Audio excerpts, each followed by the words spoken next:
Singer Anirudh Ravichandran పాడిన ఈ 10 పాటలు చాలా బాగా వైరల్ అయ్యాయి. ఇందులో చాలా పాటలు మీరు ఇంతకు ముందు వినే ఉంటారు. ఒకవేళ వినకపోతే ఖచ్చితంగా వినండి. ఇందులో మీకు ఏ పాట నచ్చిందో కామెంట్లో తప్పనిసరిగా చెప్పండి. నెంబర్ 10 అదేంటో గాని ఉన్న పాటుగా అమ్మాయి ముక్కు మీద. నెంబర్ 9 అయ్యో చూడండి సారు మన super. Number 8 number 7 number 6 Lakkanna మాట నిల్లో నిల్లు.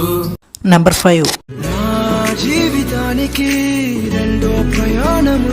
నెంబర్ 4 ఆడపిల్ల అంటేనే తప్పుకొని. నెంబర్ 3 రాజా రాజా ఐటం రాజా. నెంబర్ 2 రోజులు మరి మరి అండ్ నెంబర్ 1.